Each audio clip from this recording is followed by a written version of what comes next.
Bullet Central kind of fills in the blank there, does it not? Well, let's go to Jim Turner, who is at the Disaster and Emergency Services Command Center, and he is with, we understand, Judge Executive Dave Armstrong. Jim? Gary, we have a lot of new information that's become available since the briefing that was held a couple of hours ago.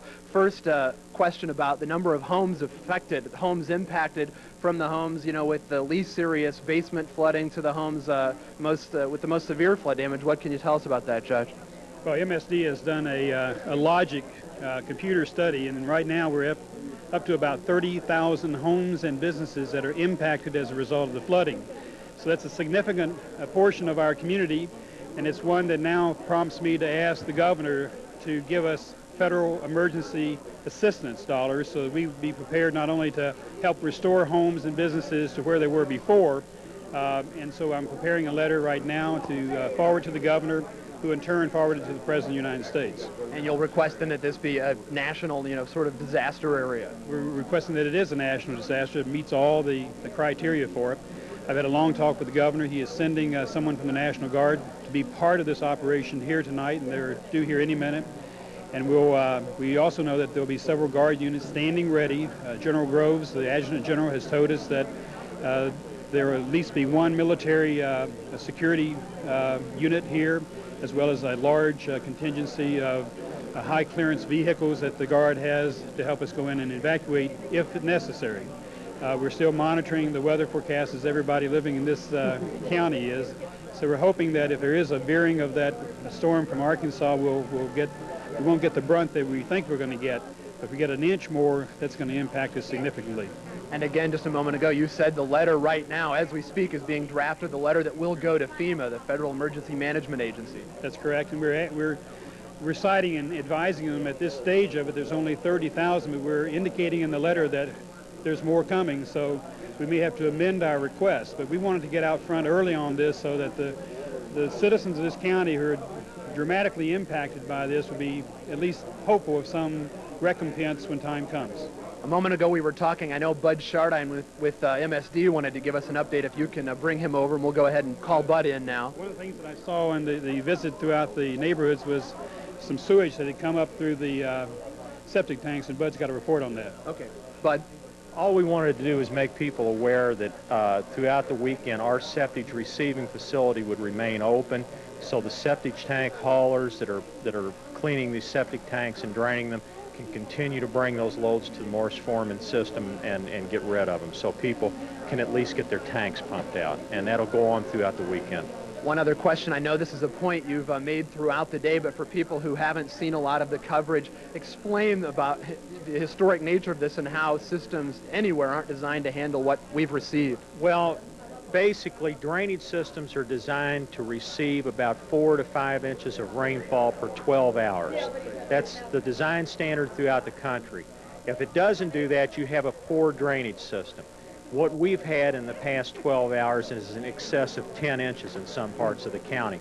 So, in effect, we've doubled the capacity of the drainage system, which creates a flooding situation.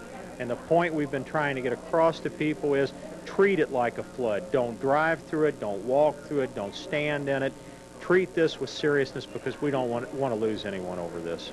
Okay, Bud Shardine, thanks a lot for your time. So that's the update from the command post. The biggest news being that the letter is going out soon to FEMA asking for federal help. The judge estimating that as many as 30,000 homes and businesses affected and impacted from, you know, some that have just minor, maybe flooding in the basement to the homes that we've seen throughout today with the most serious damage. Gary, Melissa.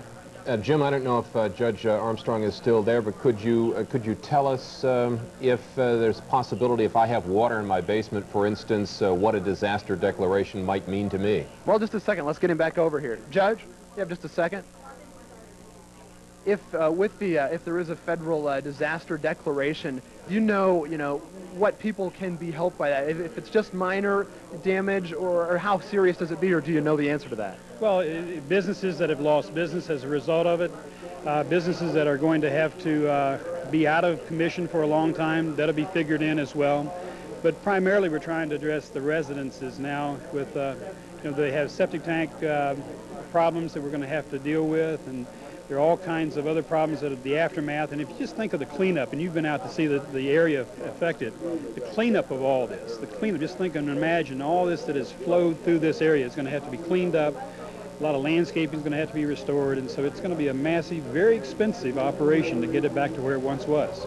Do you know if people with even minor damage might qualify if the declaration's made? Sure, there'll be teams coming in the neighborhoods assessing the damage, and but we want to hear from everybody, because if there's anything that we can get people restored financially, we want to be able to do that. Okay, thanks a lot, Judge. So there you have it, Gary. People, even with minor damage, may be eligible. It just depends on what funding is approved and the extent of the damage once it's taken a look at. All right, a little bit of comforting word tonight from City Hall. Thank you very much, Jim. Thank you, Jim Turner. We want to go to our newsroom now, and Doug Proffitt. We've been listening to Bud Chardine, Doug, talk about MSD, and this is not just a heavy rain. This is a flood, treated as a flood.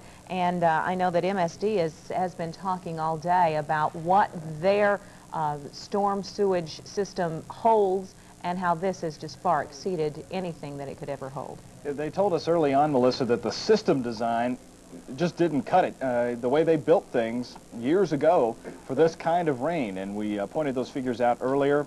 You know, we've had about 8 inches of rain, and many of the drainage systems around our community were built to hold maximum maybe 5 inches of rain. Speaking of Bud Chardine, before he went on live with us just a few moments ago, I had a chance to talk to him about some specifics as to exactly what the rain approaching Louisville right now will do to what we already have in the ground. So let's show you the live NextRad radar to give you a bearing on just what is coming up now from the south.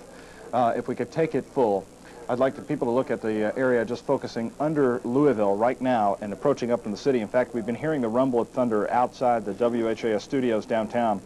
Ken Schultz is saying maximum in an hour, 1/4 inch to a 1/2 inch of rain will now be falling on that line you see now approaching Louisville and getting ready to move through. At MSD, they say that whatever falls out of this line, you must double it. So in other words, if we get a 1/2 inch, it's going to act like 1 inch of new rain on the ground, swell the system even more, and then swell up. At first they thought that maybe this system would be the one where we could have a breather afterwards, but of course now Ken and the folks in the Storm Team Center are looking back to Arkansas and what's going to be moving up that way. One other point, the state and the county are now using high clearance vehicles, higher than normal, including those Humvees, in the areas to pull people out. So those are the kind of vehicles you want to stick with. They can carry a lot of people. They're very sturdy. That's going to be the focus of the story throughout the evening hours as we wait to see what's going to happen later on. But again, double whatever we get on the ground. That's going to be very important, what we're going to be watching here throughout the next several hours. Gary, Melissa? All right, thank you very much, Doug Proffitt, in our newsroom. And anything is not going to be good for any people who are already flooded. And so our coverage of Flood 97 continues in a moment. Stay with us.